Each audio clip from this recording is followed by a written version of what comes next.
Good morning, dears, and welcome to Super Coaching for UPSC by Textbook. And I am Pradeep, your economy mentor. And today we meet here to discuss one of the important topic of current affair, that is deep technology and research funding. And let me tell you that why we have decided to discuss this topic, because our finance minister in the budget speech has announced that 1 lakh crores, that 1 lakh crore corpus has been created by the government in order to have the research and development for the deep technology. And that's why it is very important, and that's why we are going to discuss this topic in today's session. And let me tell you that in what manner we are going to discuss this topic. That means we will discuss all the aspects related to deep technology. Like, first of all, we will discuss that what is deep technology. After that, we will focus that what are the advantages of deep technology. Then after that, we will discuss that what are the challenges before the deep technology, adoption of deep technology in India. Then after that, we will discuss that whatever the measures or the initiative government of India has taken in regard to deal with these challenges. So let's start our session. So let me first tell that what is the meaning of deep technology as I talk about. So deep technology refers to advanced and disruptive technology that has the potential to trigger transformative change. Be very clear, that has the potential to trigger the transformative change and provides the solution for the future. What is the meaning of disruptive technology? That means that is not in the someone cannot generally think about, generally do not think about. That means this is the technology which provides the solution for the future problems that someone is not thinking about. Think about that 25 years before or 35 years before, can somebody think about that there will be some technology through which we can talk about, and we can have the discussion, live discussion, like we are going to have that the classes. Okay, so that is nothing but that deep technology is something which provides the solution for the future. That's why it has the potential to trigger the transformative change. That means it can change the entire system, or it can change the society as well. So that is very important. But the thing is, this is advanced and that is new. So that's why there is lot many, that means issues are associated with that. That means that is something which is innovative, something which is beyond the imagination of the people. So that's why it is disruptive. But that is something which has the potential to trigger a transformative change that can change altogether the society, the problems of future. So that is known as deep technology.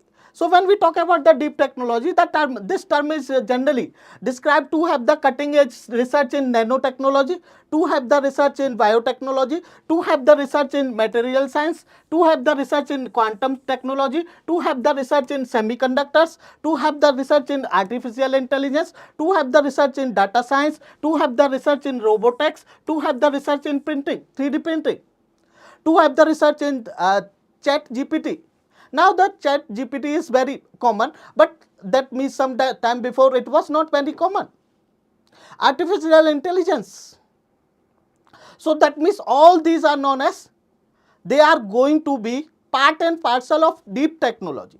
That deep technology is something which is advanced and which is disruptive. Disruptive means it is beyond the imagination of the that means society or the people. But that may be very important for the future problems. That is known as deep technology. That means something which is very far. That means we can say that is far ahead of the time. That is known as deep technology. Far ahead of their time. But by doing that research, we can have the solution for the future. And nowadays we are using the deep technology in case of nanotechnology, biotechnology, material science, quantum technology, semiconductors, like this. That is known as deep technology. Now let me discuss that what are the advantages of deep technology. When we talk about that advantage, good morning dear, good morning. When we talk about the advantages of deep technology, we can say that this is going to solve the complex problem. Like it has the potential, that means it can be have the key or it can play a key role in addressing the key problems or key global complex issues. Like it may be climate change. It can have the solution for the climate change. It can have the solution for hunger. It can have the solution for epidemics. It can have the solution for energy access, because it is something which can have the provision for the energy storage. It can have the problem for mobility, physical and digital infrastructure. It can have the solution for the cyber security, etc. So that means it has the potential to solve the complex global issues. Not only this, is instrumental for increasing the efficiency, because that means something which is repetitive in nature. They can do those things repetitively, that automatically, that the nature of jobs which is repetitive in nature, that under this technology they can do those repetitive job automatically. Because of that, it is going to reduce the cost. When the cost of production is going to reduce, it is going to increase the efficiency, and it is going to make our product competitive in the international market.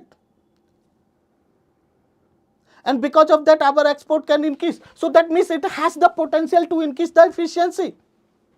And by increasing the efficiency, that the economy will be in position to have the production at lesser cost, which can, and to make the more production, which can increase the export as well as which can increase the value of GDP.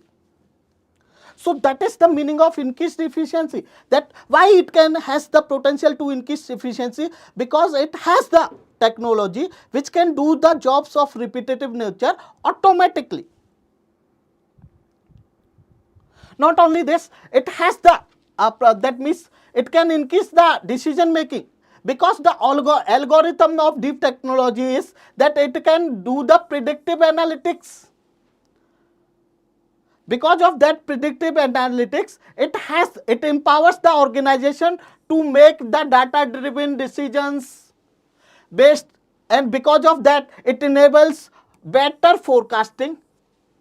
That organization can do the better forecasting, which is good for their organization. Not only this, it can manage the risk. It can has the strategic planning, because it has the predictive analytics. The technology is such that it has the predictive analytics. Because of that, it is going to enhance the decision making. Okay, so that means and it enables the organization to take the decision on the basis of data, and which allows the organization to have the better forecasting, to minimize the risk. Not only this, to have the strategic planning. Not only this, it has the potential for the job creation, because I said already that it is instrumental for increasing the efficiency. When the efficiency is going to increase, the cost of production is going to decrease. Because of that, at the same time, the production is going to increase. Not only production, and in order to increase the production, that means the employer is going to employ more that employee. Because of that, there is going to be the creation of new jobs. Not only this, because of that means the technology, the nature of technology is such that it can do the repetitive job automatically. Because of that, there can be that reduction in job, that means employment. But at the same time, it is going to create the new job opportunity for the softwares, skilled workers, in the areas of software development, in the area of data science, in the area of engineering, in the area of research, etc. What I want to say, that on the one hand, because of the increase in efficiency, the cost of production is going to decrease. Because of that, what is going to be? Because of that, the production capacity of the economy is going to increase, export is going to increase, and when the production capacity of the economy is increasing, that means that employer is going to employ more people. And when the employer is going to employ more employees, then definitely there is going to create the opportunity, new job opportunity. Not only this, that means it is going to create the opportunity for software development, it is going to create the opportunity for engineering, it is going to create the opportunity for the data science, it is going to create the opportunity for research and development, etc. So it is also instrumental for creation of new jobs. Because of that, unemployment can be reduced. Because of that, poverty can be taken care. That means, but only thing is, it is going to have the employment opportunity for the skilled labor force. Be very clear that it is going to have the opportunity or job opportunity only for the skilled labor force. Skilled labor force.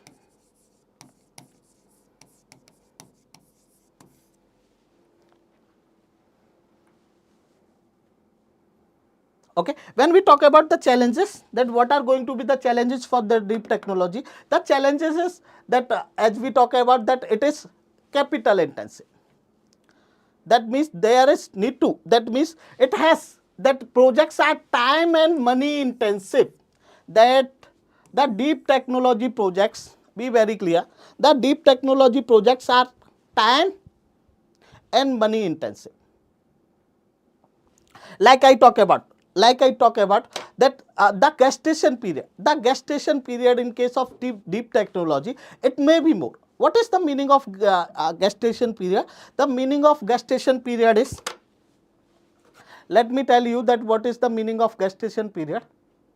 The meaning of gestation period is that if someone invests in the projects, so up to what time the investor is in position to get the break-even point. Break-even point means no profit, no loss. That is known as up to what time the investor is able to get break-even point. Break-even point means no profit, no loss. So that is known as gestation period. And as I said that it is new. And it is disruptive. It is beyond of the imagination of the people.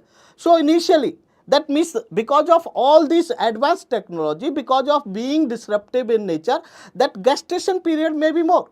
At the same time, to do something innovative which is beyond the imagination of the large community at large, there is need to have more and more capital. So the very first challenge before the deep technology, it is time and capital intensive. There is need to do the more and more research. And for doing that more and more research, there is need to have more and more capital. But it is very, very, very important because it is going to provide the solution for the future problems. So it may be that if the India is going to invest in the deep technology, and if India is going to have the, that means going to play a major role in the deep technology, they are going to have the royalty.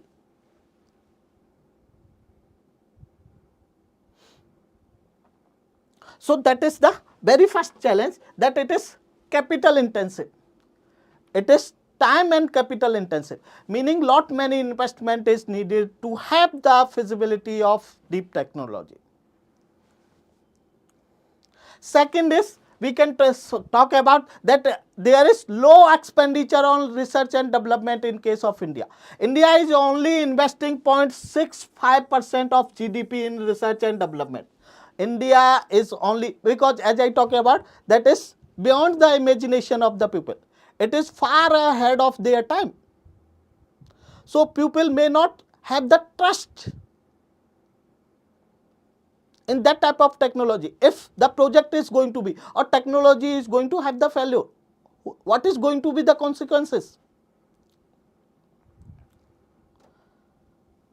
And because of that, the private investment is not very much that lucrative, or not very much motivated towards the deep technology, because it is not only about the capital investment only, but about the credit of the big companies. If something is, because it is something which is beyond the imagination of the people. If the project is going to fail, it is going to, that means the companies are going to lose the capital, as well as they are going to lose their credit. So the thing is that it is that already India is having the low investment in case of research and development, and India is only doing 0.65% of GDP on research and development, and the global average is, we are talking about the global average, it is 1.8%.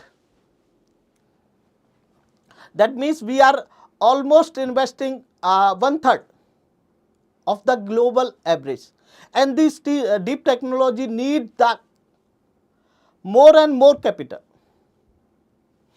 So this is also the challenge. Next is lack of private participation, as we already discussed, that the private party or private investment is not too much interested for the deep technology, to invest in deep technology, because there is too much risk is associated. Too much risk is associated with the adoption of deep technology or for the innovation of deep technology, because it is not only about the capital, it is also about their credit. That's why the private investment is not very much interested to have the investment in deep technology. So that there is lack of private sector participation. Not only this, there is, as always, there is bureaucratic delay as well. In case of for the funding or for the that means clearance of the deep technology projects, there is bureaucratic delay, that is known as red tapeism. So that is also the issues, that is also the challenges for the adoption of deep technology or for the innovation of deep technology, case of India. Now,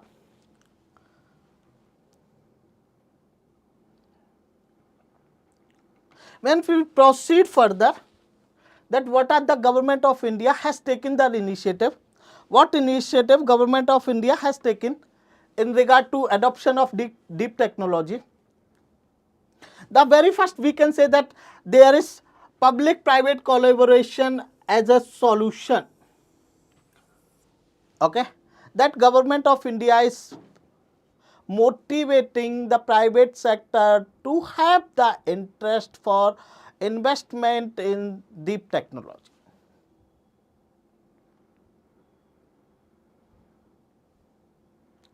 And I talked about that because we have started this discussion only because the government of India has created the 1 lakh crore corpus to have the research and development for the deep technology, and that means the private sector is going to have the, going to take the loans, going to take the funds from this 1 lakh crore corpus, and they can do the research and development for the deep technology.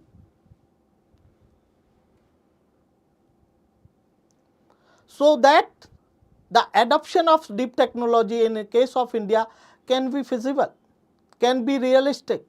So that is nothing but that public private collaboration as a solution, and that IIT that Madras has created research park. They have created the incubation center for the deep technology, and they have created the research park as well.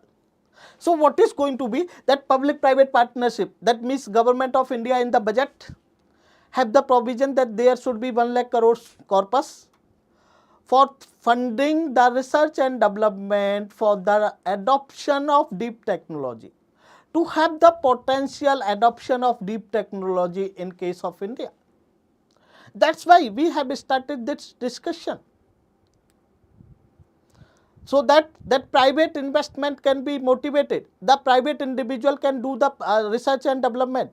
They will get the borrowings at cheaper rate or zero interest rate.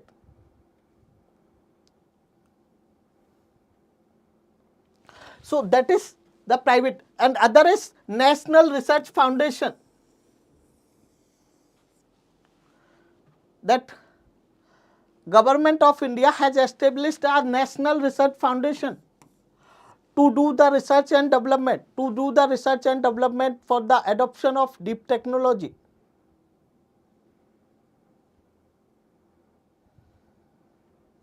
And we already talked about that 1 lakh crore corpus has been created by the Government of India. It was in the budget speech of our Finance Minister. And that will be through that the private sector can get the funds for the long term, and that is low cost or zero interest. And I talked about that the IIT Madras has created the incubation center for the adoption of deep technology and to have the research and development in the deep technology. And they have created the research park as well.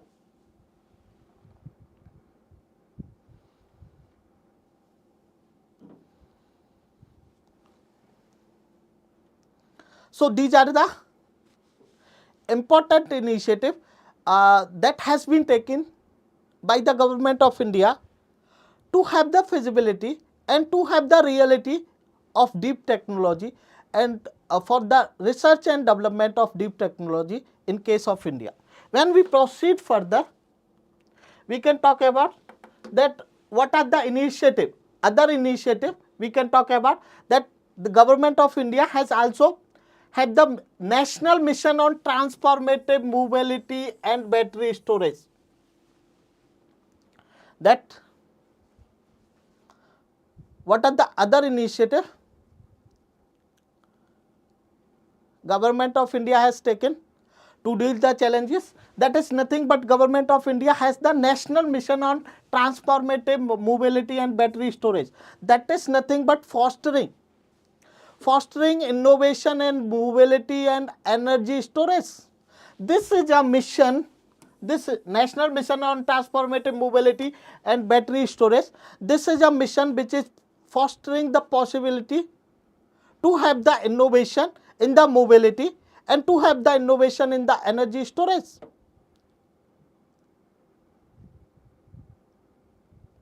And for doing the innovation and doing the research in the mobility and energy storage, that the research on the deep technology is going to take place. So that is the national mission for the transformation, that is going to have the research and development for the deep technology. Not only this, when we talk about the Government of India has also taken the National Quantum Mission. Under this National Quantum Mission, there is something which is going to, that means fostering the innovation in quantum communication, quantum computing, that is going to have the innovation in communication. It is going to have the research and the innovation in sensing. So that for that we are going to have the research and development in the deep technology. Deep technology, that means research and development in quantum computing, research and development in communication, research and development in sensing, predictability. So that is also the deep technology, part and parcel of deep technology. So the Government of India has also started National Quantum Mission.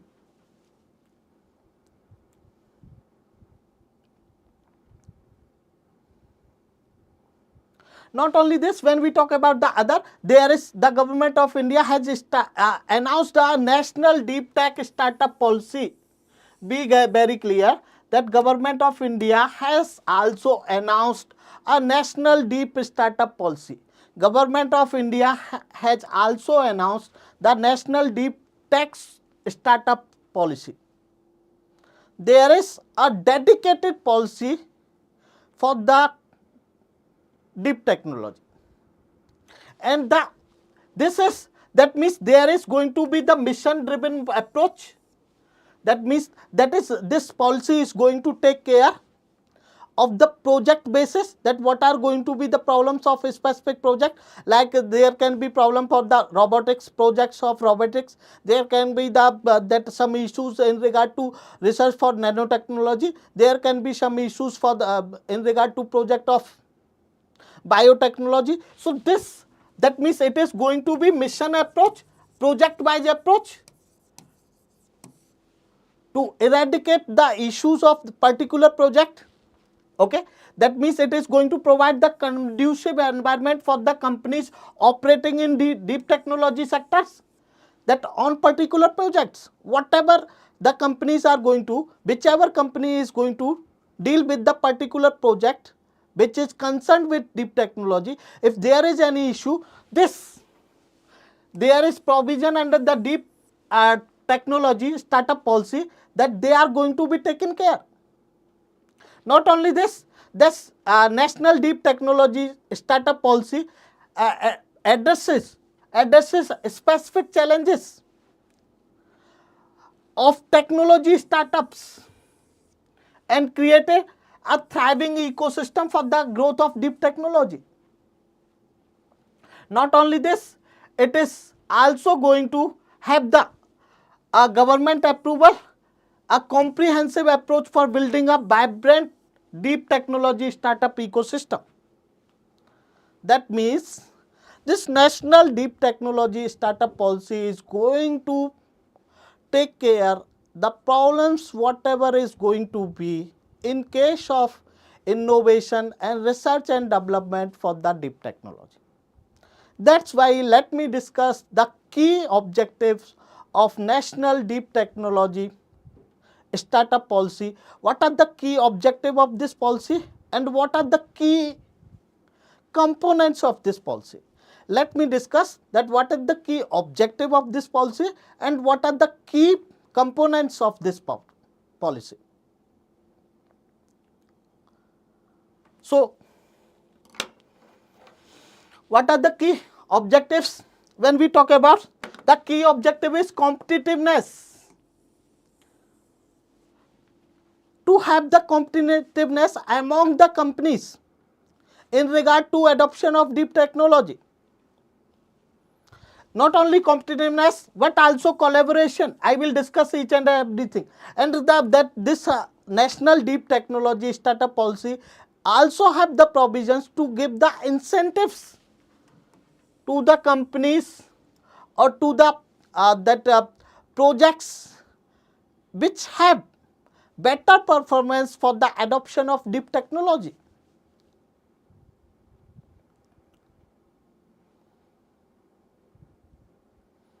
So, what it is? That competitiveness, that means it enables the startups to compete globally. That means Indian startup of India is going to have the global exposure.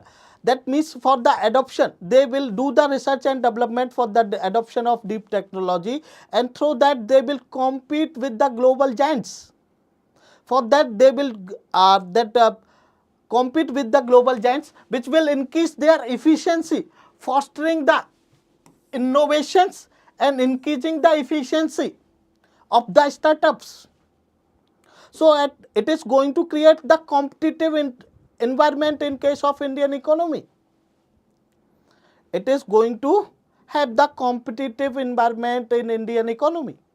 So, it is going to inculcate the competitive spirit in Indian economy in general, and companies which are dealing with deep technology in specific. And we have already discussed that there is going to be increase in efficiency because of adoption of deep technology. We have discussed in case of advantages. Not only this, there is going to be collaboration to do the innovation, to do the research and development in regard to deep technology. The startups may have the collaboration with global giants, and they can that learn from their experience. That is the policy is talking about. that policy has the provisions to do the collaboration with the global giants, and through that collaboration they can learn from their experiences.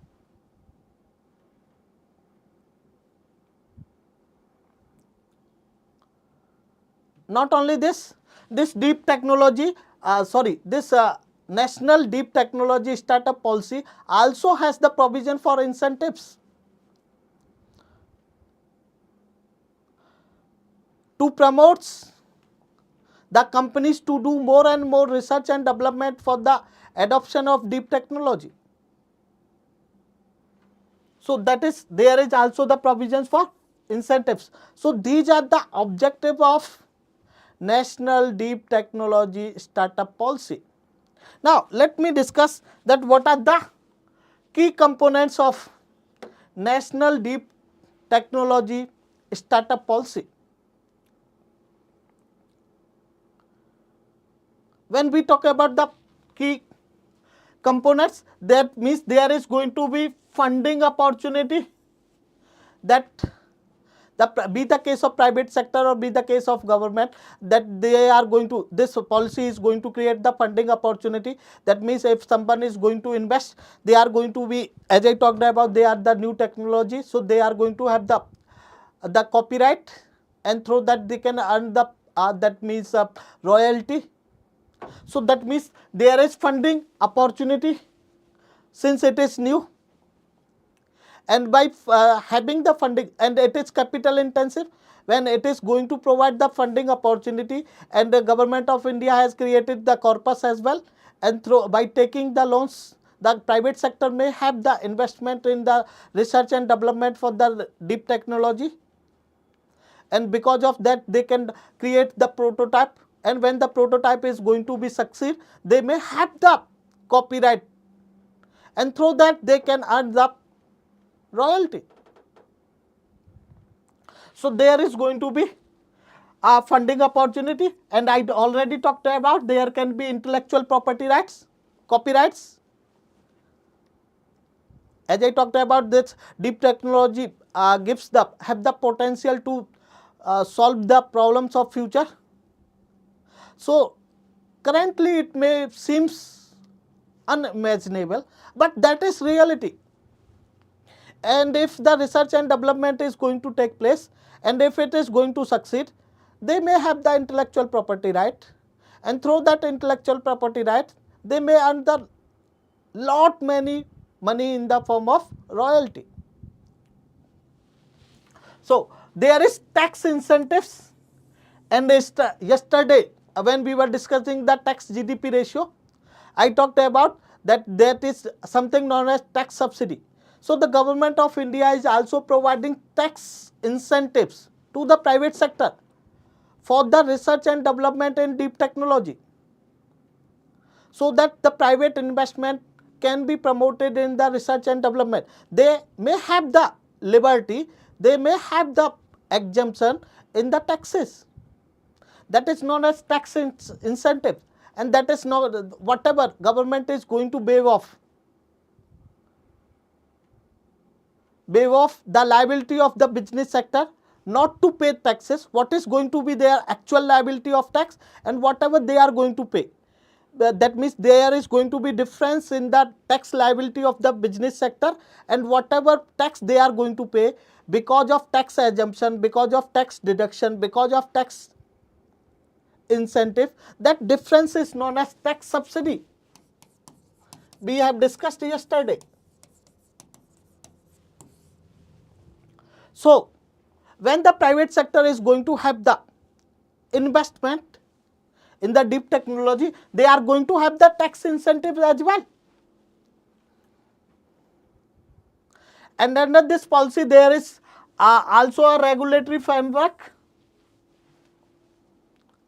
to streamline the operations. They are also going to have the standard and certification, and it also nurtured the talent, because it is something which is going to have innovation, it is going to have the development, so it is going to enhance the skills, it is going to nurture the talent. So the National Deep Technology Startup Policy is also instrumental for enhancing the skills, for nurturing the talent in India. Not only this, there is industry academia collaboration, as I talked about, that IIT Madras has created the incubation center. Not only incubation center, they have also created the research park. So there is going to be industry academic collaboration, and there is provision for academic industry collaboration in the National Deep Technology Startup Policy. And this is all about our today's session. If there is any doubt, let me know. This is all about our today's session. If there is any doubt, let me know. Otherwise, we stop here. If there is any doubt, let me know. Otherwise, we stop here.